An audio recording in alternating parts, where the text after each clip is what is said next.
Hello, how are you guys? Today we are gonna read Kaizen book by Sarah Harvey. By reading this book, we can improve our reading and speaking skills perfectly. We can improve really better than before. So let's get started. Kaizen and me. In September 2017, I decided to quit my job working for a London publisher and move to Japan. I enjoyed my job and had a fun social life but was feeling burnt out and anxious.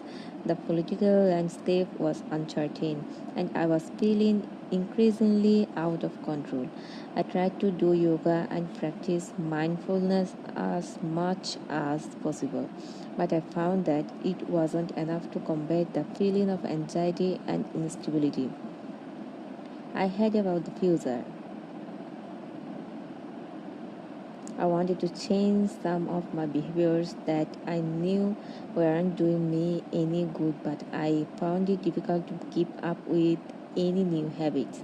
In short, I was tired, creatively inspired, and definitely needed a break from my routine. As soon as I moved to Japan, I noticed how even when you were in busy or built a place, there was a sense of calm. The Tokyo metro at rush hour was just as populated,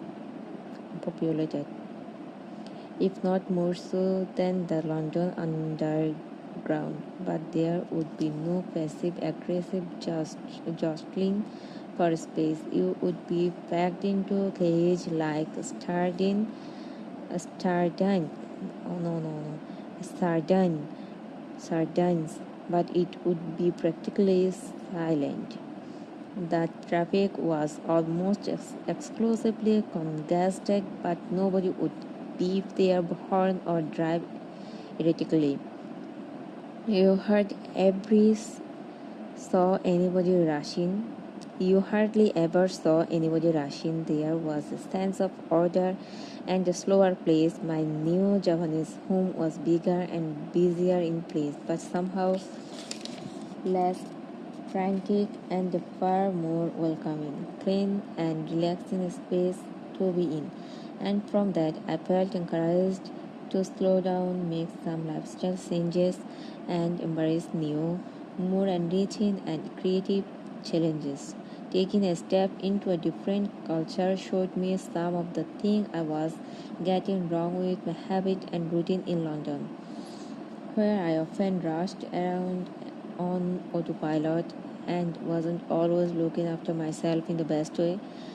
After living in Japan for 6 months and noticing the differences in my own behavior, I became fascinated by how some detail and incremental change were given more emphasis in Japanese daily life. If you saw a road being resurfaced, there would be a huge team working on it, each focusing on a very small task, whether that was measuring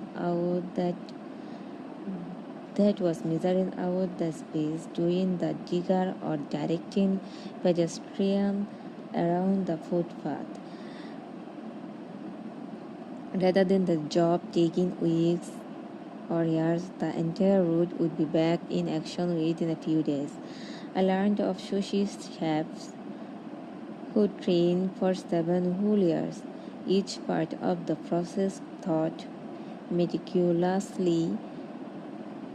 In my Japanese lessons, I was taught how important it is that the strokes of the Japanese script are performed in a certain order, the kakizun, and that it takes children almost the entirety of their compulsory education to learn the full set of 2136 kanji characters.